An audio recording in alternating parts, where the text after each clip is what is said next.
Do you think about LeBron's record? I know you get asked about it. Yeah. Is it important? Is stuff like that important to you? No. Is there any chance you would ever? No. You're not playing I always say I'm not playing that long. No chance. So LeBron is calling him out, but it's more than just one game. Their chemistry sucks. In fact, of all qualified players, LeBron is Luka's worst teammate by far. Something is clearly off inside the Lakers right now, and you don't need insider reports to feel it. You can see it on the court, in the body language, in the possessions that just fall apart for no reason. And now all eyes are on Luka Doncic because the cameras caught something fans can't ignore anymore. The frustration is real. The reactions are subtle, but they're there. The head shakes, the slow jogs back on defense, the moments where he looks over at LeBron James like he's trying to figure something out in real time. And once that clip started going viral, the conversation flipped instantly. People aren't just talking about a bad stretch anymore. They're asking a much bigger question. Is this team already starting to crack under pressure? Because here's the reality nobody wants to say out loud. When you put a dominant ball handler like Luka Doncic next to one of the most ball-dominant superstars in NBA history, things are not automatically smooth. It looks good on paper. It sounds unstoppable in theory, but basketball doesn't work like that at this level. There's rhythm, there's timing, there's control over the offense. And right now, it feels like both players are trying to find that balance without stepping on each other's game. And when that balance isn't there, frustration shows up fast. The Thunder this year are plus 11.9. So, they would be like the best team in the NBA if it was just Austin Reeves and Luka Doncic and any other collection of three players you can think of that doesn't contain LeBron James. Here's the part nobody is talking about. Luka isn't frustrated because of one bad play or one missed shot. This is deeper than that. This is about control. Luka is used to running the entire offense, dictating every possession, knowing exactly where everyone will be. That's how he's played his entire career. But now you have LeBron James on the floor, another player who does the exact same thing at an elite level. So what happens? Possessions get split, decisions get delayed, and suddenly you don't have one clear offensive identity. You have two superstars trying to figure out whose system the team is actually running. And that's exactly what fans are picking up from that viral clip. It wasn't dramatic. Luka didn't explode or call anyone out, but the body language said enough. The moment where he didn't get the ball when he expected it, the possession where the spacing collapsed, the look toward the bench, that's not random. That's a player trying to adjust in real time and not liking what he's seeing. And when a player like Luka starts showing that kind of reaction this early, it raises serious questions. LeBron's popularity has shifted to his teammate Luka Doncic. Just look at social media. Last year, LeBron was number 1 in the NBA, even at 40 years old on social. But now, he's dropped to number 4. And taking his spot is Luka. This is where it gets dangerous because chemistry issues between superstars don't usually stay small.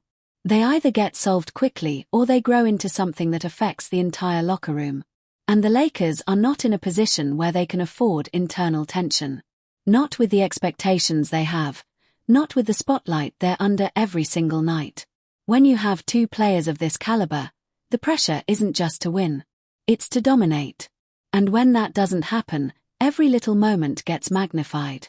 Now, let's break this down deeper because it's not just about feelings. It's about how the offense is actually functioning.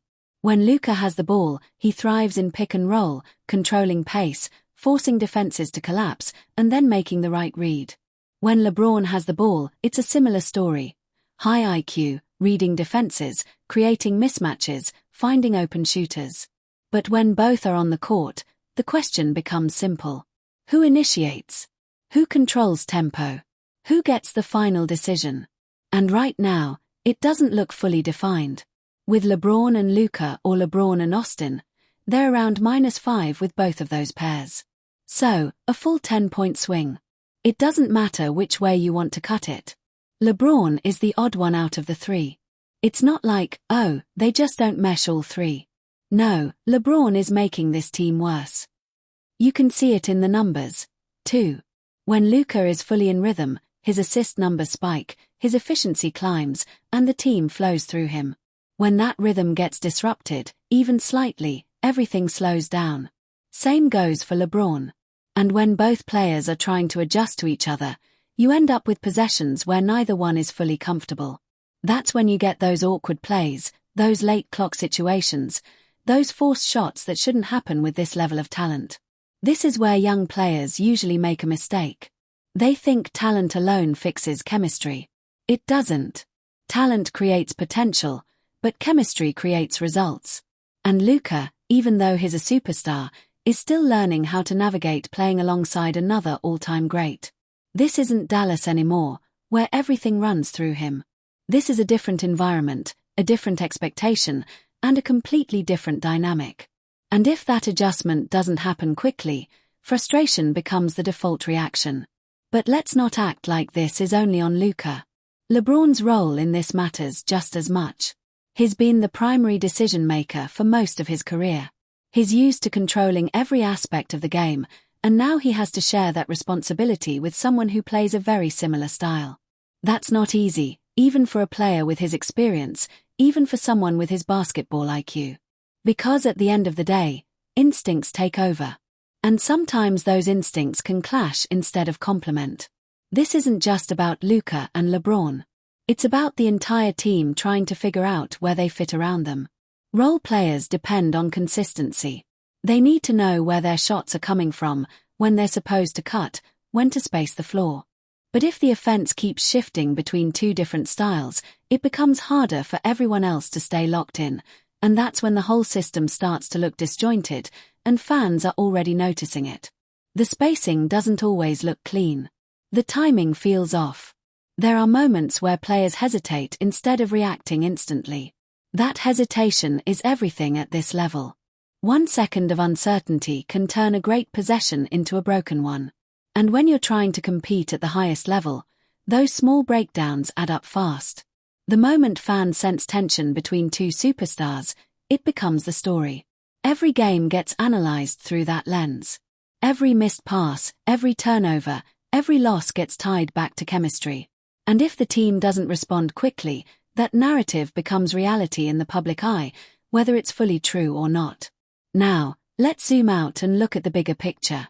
Luka Doncic is in a stage of his career where he's expected to take control, lead a team, and compete for championships. LeBron James is in a stage where legacy is everything. Every move, every season, every decision gets evaluated in terms of how it impacts his all-time standing. When you combine those two timelines, you create a very specific kind of pressure. It's not just about winning games. It's about proving that this pairing works. And that's why this frustration matters more than people think, because it's not happening in a vacuum.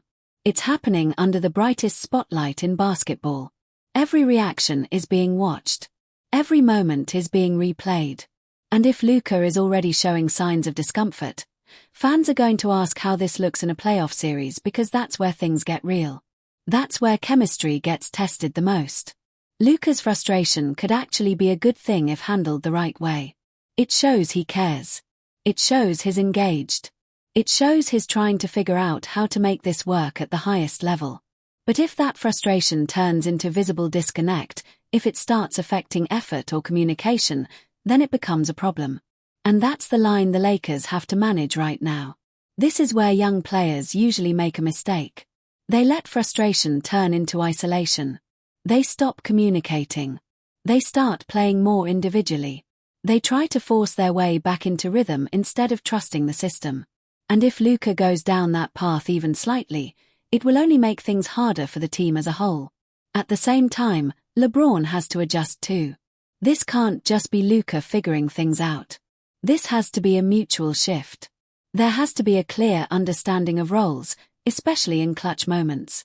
Who takes the shot? Who initiates? Who defers? Those decisions can't be random. They have to be defined. Because in high-pressure situations, hesitation is the difference between winning and losing. And this brings us to the legacy angle, because that's where this gets really interesting. If this partnership works, it changes everything. It adds another layer to LeBron's career. It elevates Luka into a different conversation. But if it doesn't work, it raises serious questions, not just about fit, but about whether two ball-dominant superstars can truly coexist at this level without sacrificing something major. Because fans are already picking sides. Some are saying Luka should have full control. Others are saying you don't take the ball out of LeBron's hands. And once that division starts, it creates noise around the team that can't be ignored. The only way to silence it is through results, not statements, not explanations, but winning. So now the real question is this. Is Luka Doncic's frustration just a temporary adjustment phase? Or is it the first sign that this partnership isn't as seamless as everyone expected? And if things don't click soon, who actually has to change their game more to make this work, Luka or LeBron?